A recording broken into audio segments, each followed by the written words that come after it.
I think there's much more power in competing with yourself than there is with others. It's great to beat people, though, sometimes in a race. It is, yeah. And there's no problems with that. The problem is when you don't feel you're winning. I'm really excited, Ash, to have you here.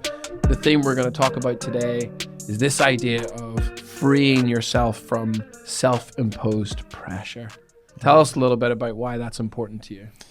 I think because it comes up in so many ways. And I don't think I have met many people that don't suffer from it. And I think there's people that maybe even suffer from it and don't realize it's self-imposed pressure, because I think it could be hidden under so many different guises. So feeling overworked, feeling like there's things coming at you from every direction, feeling that you're getting pressure from other people, all these kinds of things. The undertone a lot of the time is self-imposed pressure.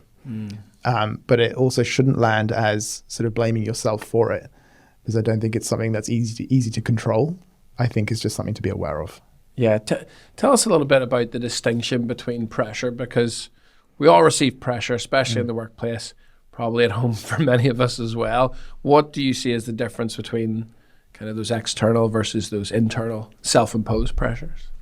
Yeah, good question. I think it really depends on where it's coming from. So I think the work pressure, and also how in control you feel of that. So if it's a hobby-based pressure, for example, you want to just get really good at something, a sport, a craft, whatever it might be, that pressure will feel genuinely self-imposed because you want to get better at it, and it's a pressure that helps you feel that you're progressing in something.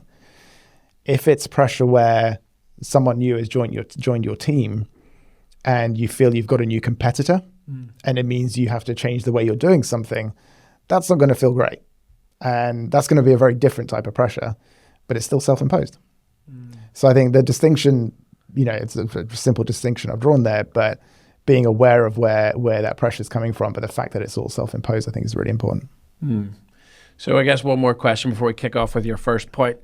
What do you see as kind of the tipping point when actually having some pressure on yourself is really good? You talked about, if it's a hobby, I'm a basketball player, and, there's oftentimes I'm putting myself under a bit of pressure because I want to perform at this optimal level. At what point does it become unhelpful, this self-imposed pressure? I think that really kicks in when the comparison to others starts to play on your mind. And I'll talk more about that, through a couple of my points. But when that self-imposed pressure is coming from the feeling that you're not as good as someone else, for whatever reason that might be, that truly is out of your control. But it can weigh on you like no other pressure. Yeah. And it can feel almost unachievable sometimes. And the danger with that is you're measuring yourself by somebody else's standards. And I'll talk about it, but, in the way of running somebody else's race, but they don't even know you're there. And that can really, really end up being a high pressure situation. Yeah. If you're not conscious about the race that you're running, the default is to compare yourself to whatever's around you or whoever's around you. And that's not going to be useful for measuring your personal achievement, personal success, personal progress, because you're comparing yourself to something else by, other measures. So using somebody else's measures is probably not going to be useful for mental well-being. It's probably not going to be useful for you to appreciate where you are on your own journey. And by the way, when I talk about this race, and I talk about this race that you're running, people probably imagine that typical park run or the 5K or the half marathon, and everyone's got the same starting point, and it's the same weather, and it's the same course, and it's the same terrain, and people are prepared in similar ways and all that kind of thing. The race I want you to imagine is a race where we've all started on completely different dates. The weather's different for all of us. The terrain's completely different. We're all doing different courses. We're all doing the race for different reasons. Some people are walking, some are running, some are in wheelchairs. Some people are sprinting right out the blocks. Some people are doing it for the scenery, and their end goal is completely different to everybody else's. So if that's the context of the race, that's where the danger of comparing yourself to somebody else comes in. Yeah. That's what I mean by the understanding your race will mean more to you and will build much more towards the progress that you're trying to drive for than comparing yourself to somebody else's race, because you have no idea when they started, what conditions they're running under, what they're doing the race for, how they're measuring their own progress. So adopting their measures it's probably not going to do much for you. Yeah, I love that. There's so much in that first point that I want to unpack, but specifically the bit that comes to my mind in terms of my own experience, and certainly in this field of working with other individuals on their own journeys, is that this idea of a bit of self-compassion and understanding actually you might not have started at a point where someone is ahead of you, or slightly further along, and you can be pretty hard on yourself. I mean, what do you see as some of the things that are happening that are pain points for people when they're not thinking about their race and understanding the race they're running? Yeah, I think that comes through in a bunch of ways. I think the big theme that can come through is either I'm winning when I compare myself to that person over there. It's great to beat people, though, sometimes in a race. It is, yeah. And there's no problems with that. The problem is when you don't feel you're winning. And that's not motivating. And you're measuring your success by somebody else's standards. And it can force you into this false sense of I'm doing the wrong thing, or I'm putting my effort in the wrong place, or I'm caring about the wrong things, because everybody seems to appreciate what that person's doing. Maybe I should do what they do instead. And that just pulls you off course, and you end up running somebody else's race. Yeah, but you're still running somebody else's race within your conditions. Yeah. And that's not fair on you. It's such a great image, because I could just imagine myself running and then kind of looking and going, oh goodness, I've taken the wrong path here. I'm running someone else's race, or I've gone down a different direction that I actually don't want to be in. And it really resonates, because that's how I certainly felt. And I'd say a lot of others in their careers at times, right? Where you find yourself in, they call it the rat race for a reason. You find yourself in this cycle and this sort of putting your effort into something that you think is important to you. But when you step back and gain some perspective, you might actually go, oh, this isn't actually for me, right? Yeah. Yeah. But I think there's power in other people's races, but it's for a different reason. So just continuing with the running theme, and I've fallen into this actual trap before. So I have, know people at work and friends who are really good runners, long distance endurance runners who have incredible times, and they talk about the times they're running, and obviously I'm just amazed by it, and inspired by it. And I'm like, I can do that. I feel very competitive with this as well. So I'm kind of a hobby runner. I run a couple of times a week and I really enjoy it. And if I get back from a run and I look at my times and I think about those conversations with those colleagues who are just super quick over long distances, I feel disappointed with my effort. If I compare my time to my time a couple of months ago, I feel good about the progress I've made or what I've maintained. But the power in being aware of other people's races is not about saying, how do I compare to them? It's being able to say, hey, can I come for a run with you one day? So you get to go on that race with them. You get to experience it. You get to experience what they're experiencing, but with the backdrop of learning from it and understanding what they're experiencing. And then you bring that to your own race. Yeah. So you're not there to be measured by their standards. You're not there to race with them. You're there to learn from them, but you still get to experience it. And I think that conscious decision makes a big difference in what you get from it. Yeah, I love that reframe, and you're really using it to motivate yourself to better yourself, but in an approach with learning. So I'm absolutely into that. So it's funny, I was thinking, and last night I had a basketball game and we lost by 2. It was pretty brutal. I'm pretty upset today. We should have cancelled this session. But anyway, we lost by 2. And one of the reasons I still feel okay today is knowing that I think we performed as well as we could have. Certain things didn't go our way. But I feel good about, our team and what we put together in that performance. And one of the things I've done in my coaching career in terms of sports, but also I think professionally, is it's this idea of understanding the race you're running, but also, thinking about, well, how well have I performed, and have I given my best effort? At this point, is this the best kind of race I could have run? So I love that. I think actually that probably helps us segue nicely into point number 2, which is, competing with yourself. Yeah. Yeah, I think there's a lot of power in that as well. I think there's much more power in competing with yourself than there is with others. And you touched on something there, actually. So when you reflect on this game you had yesterday and you talk about how there's certain things you could have done better, you're, without wanting to put words in your mouth here, but you're probably thinking about where as a team and where as individuals you might be able to improve, where if you had that game again, you might have been able to win. Oh, we would definitely win. Of course you would, yeah.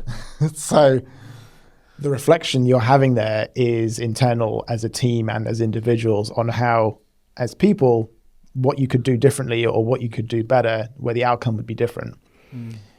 You're not thinking about what the other person could have, or what that other team would have done differently that would have enabled your win. Or why, to go back to the metaphor, their race would be different, which would have enabled your win. So you're focusing on what you're in control of. Yeah.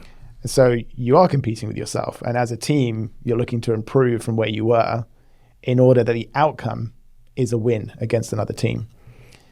And I think that you hear that coming through from, lots of different groups of people, but elite athletes for sure always talk about, especially when there's a loss situation, they'll acknowledge that the other team were the better team today or in that game. And that's why they won. And what I'm going to do and what we're going to do is go back and reflect on it and work out where we can improve and where we need to work harder so the outcome is different. And so you see that in elite sports. You also see it, I feel you hear it from people that are at the sort of level, whether it's their careers or personally, but they're really content. And that contentness comes from them reflecting on similar things, which is, I'm content with where I am because of where I came from.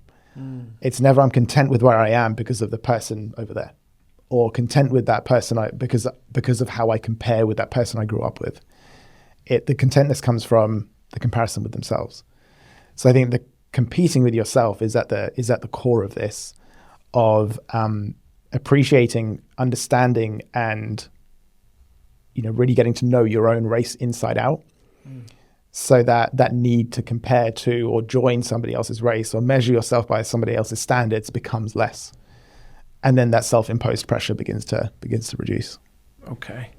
I've realized I had a question for you that I didn't ask, so I'm just going to ask it now, Ash. Okay. Because it's more related to your first point, but I feel like if I feel like listening to this now, I think a great question might be, how do I understand the race that I'm running and the race that I want to run? Great question. And I'm really glad you asked, regardless of the fact that we've moved on from that point. I don't think it's an easy one to do. It's not the kind of thing that you can draw up 5 bullet points and you're done. It's the kind of thing to reflect on, because the race is always changing as well. So the race when you're at school compared to the race you're running now, probably very different. I assume very different. So it means constantly reflecting on what progress means to you today. And it means reflecting on, if that progress is made, what direction is that likely to help me move in? So it's less so about an end goal, less so about milestones, more so about short-term progress that's going to help move you in that direction. Because the direction you're moving in, or that end goal, is probably also going to change over time. So being conscious of what's at hand, what you can control today, what you can impact today, and what you can affect today, working on that and getting that to the outcome that you want it to, will mean that you have moved in that direction. So that, I think that being aware of what's in front of you, what you can impact, what you can affect, and what you can work hard on today, and what you can change today, is you being aware of the race that you're running. Yeah. And then what comes next will be that next phase of your journey on that race. And it might be slightly different terrain. It might be slightly different conditions, but you can look back and you'll know there's been progress. Yeah. Okay. That's great. Yeah, that's really helpful. I like that focus on the short term and really understanding the race. So back into point number 2, seamlessly. When we talk about competing with yourself, again, similar question, how does one go about making sure that they are competing with themselves rather than others, right? How can individuals sort of start to compete with themselves? What does that mean in practice, I suppose? Yeah, great question. So it depends on the race that you want to run. I think that's where it starts. So and I think it takes regular reflection. So if you look back over the last year that you've had, 2 years, whatever you want that time frame to be, and you think about everything that's changed, whether it's personally or professionally, and consider whether that change is progress for good or not. And where there's been good progress, take stock of where you are now and what that means for what you can do next. Because what you did 5 years ago has impacted where you are today. So what you're doing today is going to impact you in 5 years' time as well, but you might not know what that impact in 5 years down the road is going to be, which is why it's important to focus on or realize the good change that's happened that's got you to where you are, but still remain focused on today, knowing that it is impacting you a few years down the line.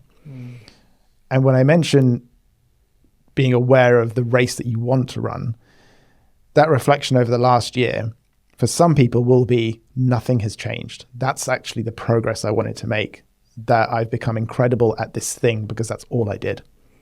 Okay. For others, it could be what's changed professionally is that I've been promoted twice in a year, and that's the progress I wanted to make. And for others, it could be the progress was there shouldn't have been any progress because you know what? I took a really good year out. Those are 3 very different races where progress was made perfectly for those 3 people. Yeah, I love that. So I love that, Ash. I think that the way you've broken down sort of 3 different races that people could be running, right? Whether it's professional, personal, or whatever, or going deeper into certain aspects of work or life. I think that paints a great picture of the different races that people are running. And oftentimes we can find ourselves, right? I know some folks that are interested in being, for example, lifestyle entrepreneurs, but they're in an environment where actually they feel under pressure to be growing and scaling and being really aggressive in their professional life and sacrificing personal, but that's not what they want.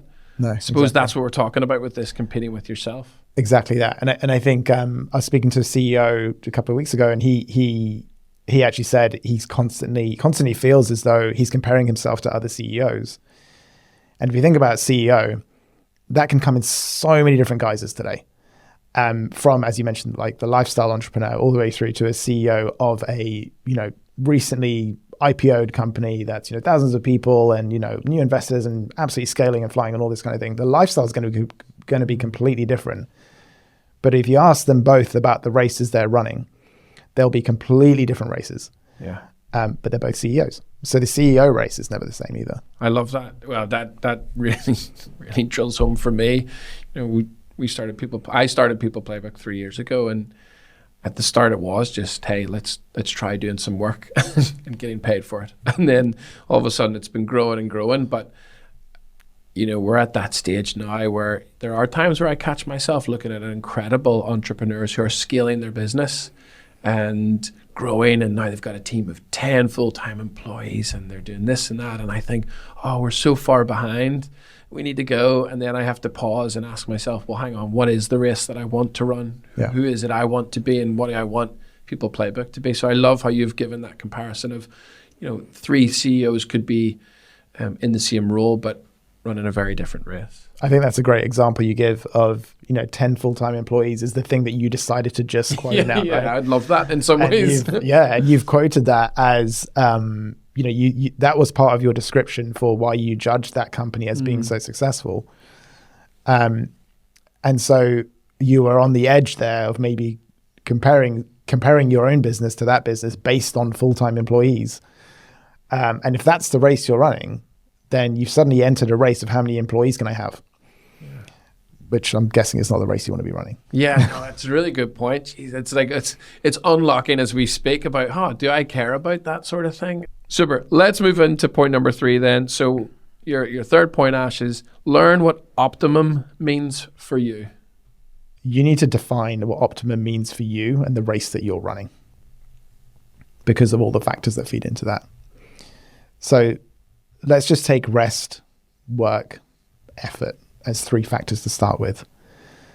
I've personally experienced times where I sort of look around me and I feel like what I'm witnessing is the highest performing people are drinking the most coffee and are spending the most time in really nice bars.